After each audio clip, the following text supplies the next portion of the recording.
So today I'm going to be talking about some optimization tips as to how to optimize your Google Ads campaigns. So let's get started, and I will share my screen. So please give me a moment. Okay.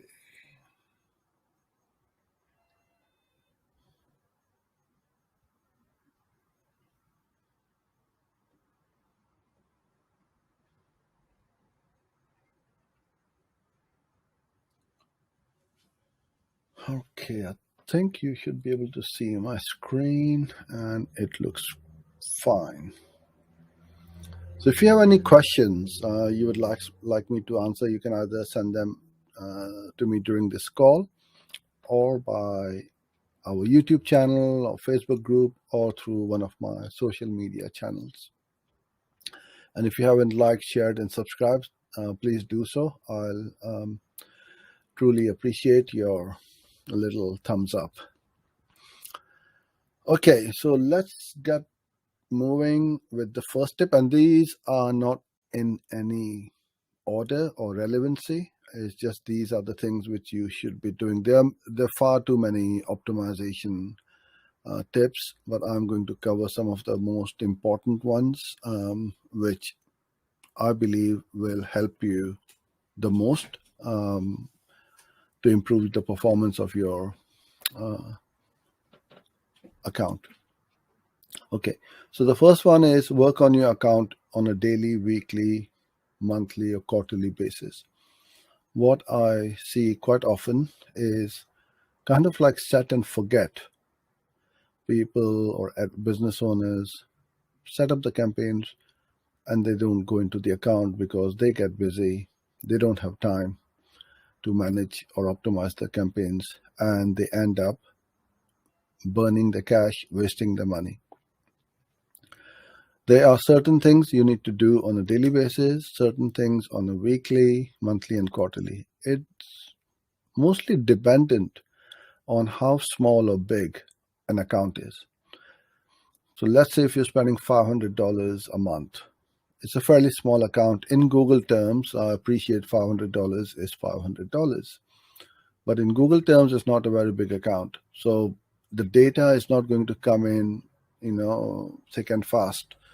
It's going to take a bit of time, a few days. Every few days, you will have the data coming through at a reasonable amount. So for small accounts, every other day, you can go in, check in what's happening, what's not. You can check in every day as well. And I would highly recommend that you download the app, the Google Ads app, so at least you know what happened yesterday, day before yesterday, and so on.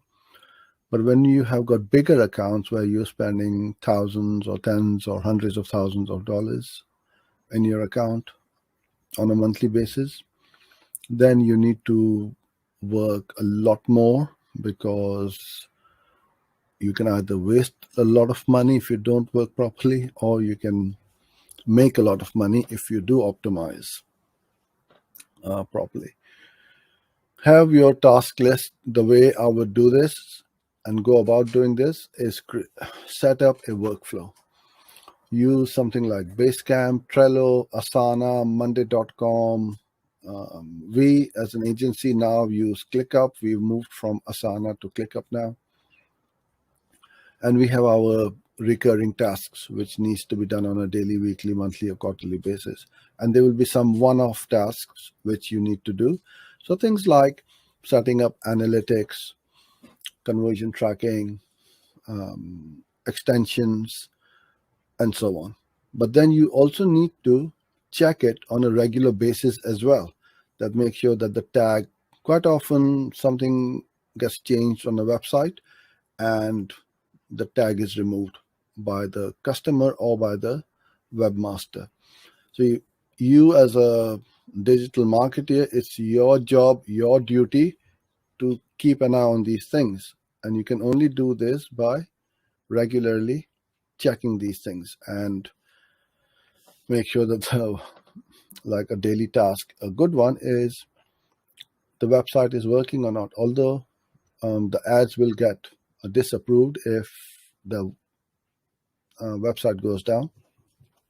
But you want to be doing this as part of your daily workflow as well. So these are the tips which I would say to you to do these on a daily basis, because there will be other things like, let's say if you got it's a very big account, then you need to check the search terms on a daily basis. You need to add negative keywords, and I'm going to talk about negative keywords in a little while as well, which follows quite nicely to the next point, which is about adding positive or negative search terms. So there are two things you need to do. You need to go into the search term report and then see what's happening, where and how and when Google is showing you ads. Because now what happens, even if you're using an exact match or a phrase match, they are not exact or phrase. They will be shown, Google will show you ads to close variants of exact match or phrase match. So you want to keep an eye on how and when your your ads are being shown. And if you don't like a particular search term, you add that search term as a negative keyword in your account. It really depends on how your campaign has been set up, because there are ways to set up your negatives at account level, campaign level, or ad group level. So let's say you're selling apples, but you don't sell oranges. So you should put any fruit which you don't sell as a negative, but at an account level. So you create a negative list, apply to all the campaigns which are live. So this could be like a recurring task. Check on a weekly basis all the campaigns have been the negative list has been applied to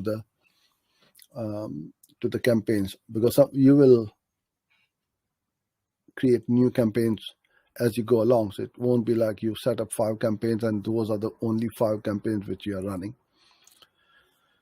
You then want to find out expensive non-converting search terms. See which key search terms they are, why are they expensive, and if they are not converting or not getting you the results, then pause them or add them to the not pause them, but I should say add them to the add them as negatives. You also find good quality, high intent search terms which you haven't thought of before. So when you set up a campaign, and obviously you can never have all the keywords in the account, and there's always new search terms being searched which have never been searched before. I think it's about 20% is because of the voice. People are now talking into the devices and phones, and instead of typing, we talk into our device, and that is why there is always new search terms which are popping up in Google Ads. So if you find a search term which is really good and you never thought of, or is converting, then you should add them as a positive keyword in that most relevant ad group, and make sure that the right search term is being triggered in the right ad group. If not, then you can sculpt it by adding that as a negative keyword, so the other more relevant ad group will trigger that search term. I would also highly recommend that you use filters to speed up your workflow. So for example, let's say you want to find any search term which does not include the word iPhone. Then you can filter it and you will get a list of all of those, and then you can say, these are all the search terms which are not about iPhones, and I want to add them as negative keywords or negative search terms because we don't sell iPhones. Or vice versa. If you want to add them or filter them out as any search term which has got the word iPhone in it, and if you are selling iPhones, then you can see, I've not considered these, or these are not in my account or campaigns, then you add them very quickly. use a daily tracker. I very rarely have seen anyone use this. It's a simple spreadsheet. It's not complicated, and it gives you and your clients a bird's eye view of the account, what's happening and what's not happening.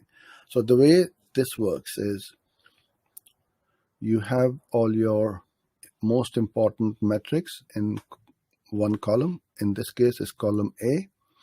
In column B, I've got the goal metrics. So these are the goals where we want to achieve for these metrics. So let's say if I want a conversion rate of 7 or 10%, I will put that over here. I can put in my cost per conversion or my target ROAS or how many conversions I need every day and so on. How much budget or cost we need to spend every day to hit the budget targets. And anything which is in green is good. So as you can use the Google Sheets, in this case it's a Google Sheet.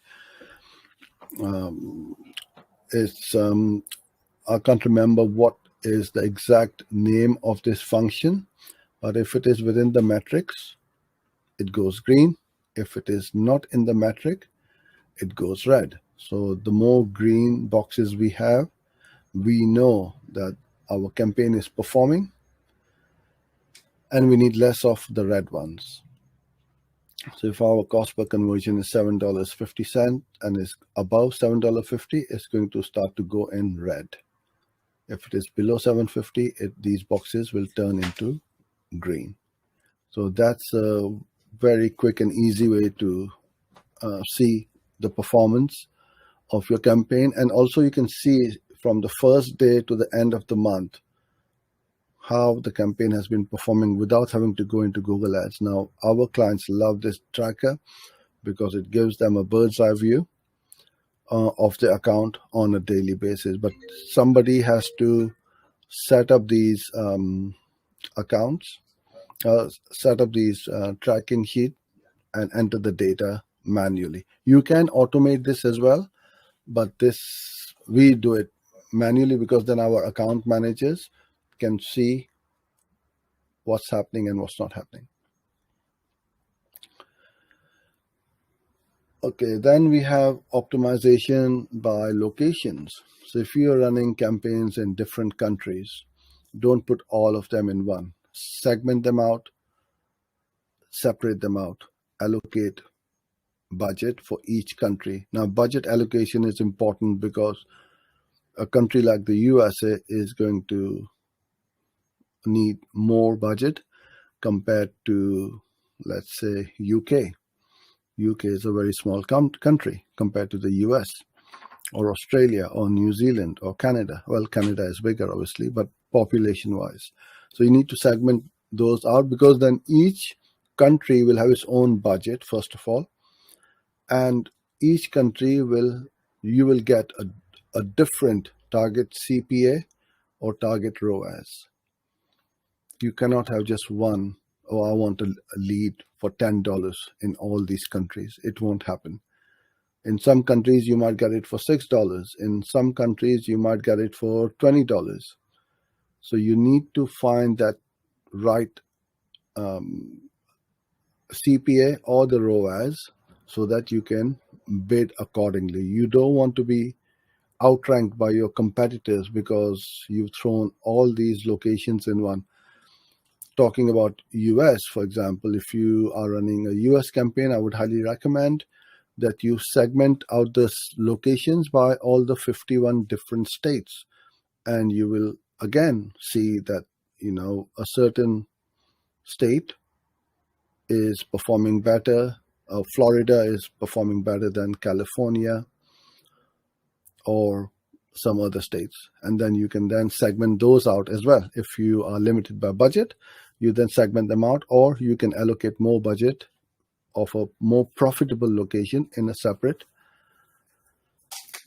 campaign. So each country will have its own CPA or ROAS page, and you can allocate more budgets to the profitable campaigns and reduce or cut or pause locations or countries which are poor performing or not profitable, because why would you run it if you are making a loss?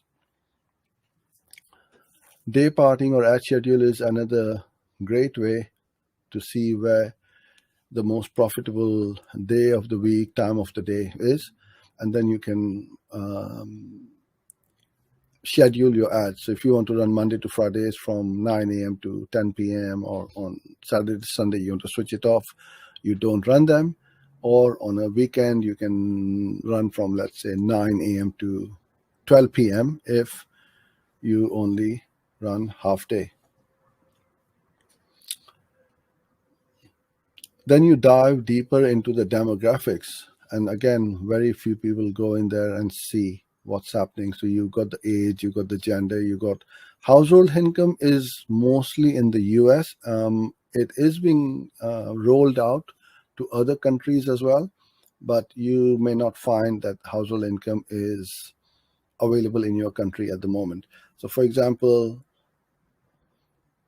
if you got a high ticket item and you're selling a coaching program or a consulting package for thousands of dollars, and you know that only people who can afford you need to be in the top 10% of the income bracket, then you target those top 10% of the population who are kind of like the richest.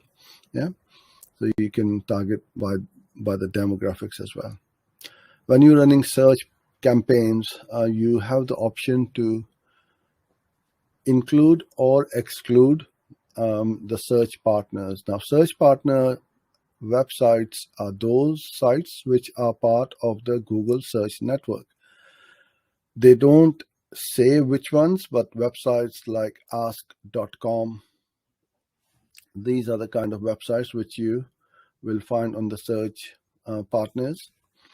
And if you are limited by budget, then I would definitely uncheck this box and for sure exclude the display network. But having said that, Performance Max has turned things upside down. In fact, it has pretty much turned everything upside down, because you've got one campaign and it has got search, display, Gmail, video, discover, all the channels in one campaign. And because it is going across so many channels with different ad types, text ads, video ads, image ads, it needs a lot of data and it needs a lot of budget as well to run it. It's kind of like a big beast which needs feeding a lot. And from my personal experience, Performance Max with small budgets tend not to work because it's going to take a long time to optimize that. So I don't want to digest into PMax right now. We're just talking about the search campaigns. But if you are limited by budget, then I would exclude. I would keep this checked for local campaigns which are running in a 5-mile radius, let's say for a dentist or a plumber, and for local businesses like a restaurant, because you want your ads to go out in that target location to as many people as possible at every possible touch point. I can see keep adding negative keywords. It's not a set and done exercise. It is a regular exercise. It's kind of like going to the gym. You can't just go to the gym for 2 days or 2 weeks and say, hey, I've done my bit. I am now fit. I've built up my stamina or the muscles or whatever. But if you stop going, you're going to start to get unfit again, put on weight, lose your muscles, and so on. So same thing with negative keywords and positive keywords as well. Keep adding them. And one of the best ways to really keep your account super optimized is to set up a negative keyword list and apply them to all the campaigns at the account level. So then you will never waste money even when you have set up new campaigns. So negatives can be set up at account, campaign, and ad group level. So you also got to be very ruthless and look at the data and make data-driven decisions. Quite often we will find that our best or the so-called best keyword is the most expensive keyword and it is not performing as it should. But then a lot of advertisers and business owners feel that, oh, they will miss out on a lot of traffic. Well, so be it. What do you want to do? Carry on losing money? If that's what you want to do, then yeah, keep it in, let it run. But then what you want to do is to chop off or pause expensive keywords so that that money is released for the other keywords. And then hopefully your campaign performance is going to improve. So this is why I say is you got to be ruthless and heartless. And if the data does not make sense and you see that it is bleeding cash, chop it off. It's not only about Google Ads. That's only one half of the story. The other half is when that click happens on your ad, be it search, display, video, Gmail, or whichever ads you are running.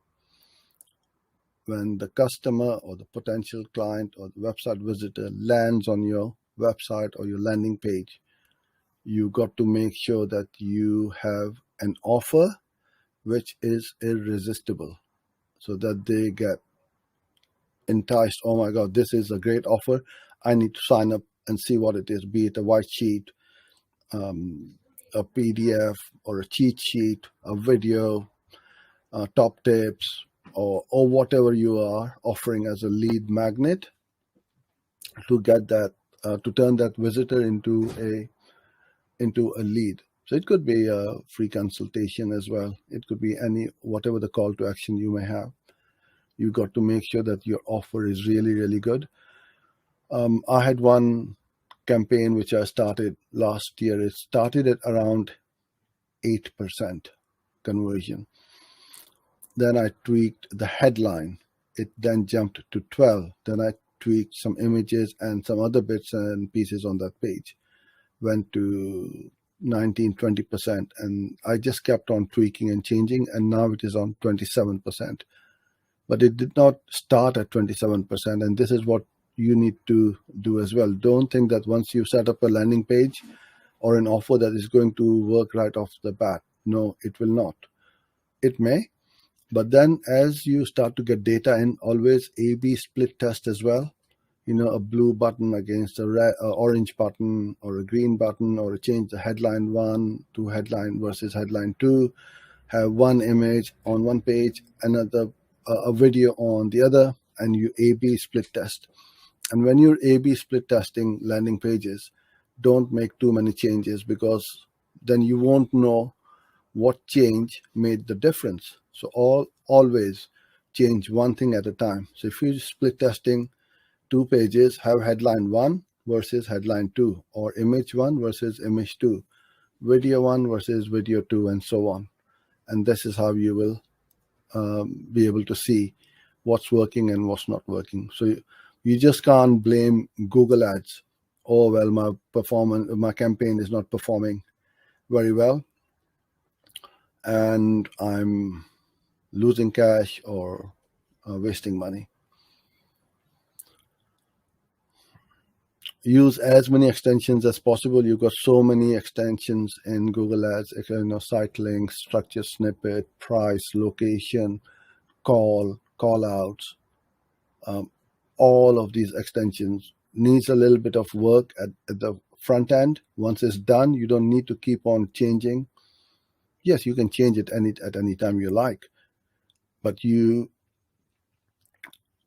set them up because this is going to increase your quality score, your ad rank, your CPCs are going to go down, your click-through rate is going to go up, you get more clicks and hopefully more conversions. So your ads are going to look bigger and you are giving a better experience to someone when they're looking at your ad, because your ad has got a lot more information compared to your competitors.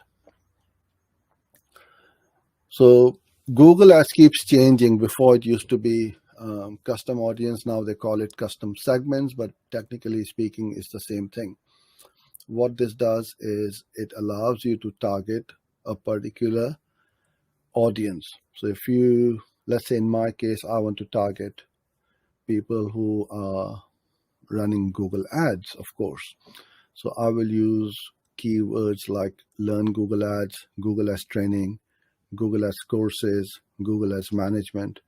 And then you will also have the opportunity to set target by those websites where your target audience visits. So for me, it would be ads.google.com, blog.google.com, support.google.com. So whatever niche you're in, try to find these subdomains as well where they are going, which are not advertised by that company, because these are, subdomains. So blog.google.com, marketing.google.com.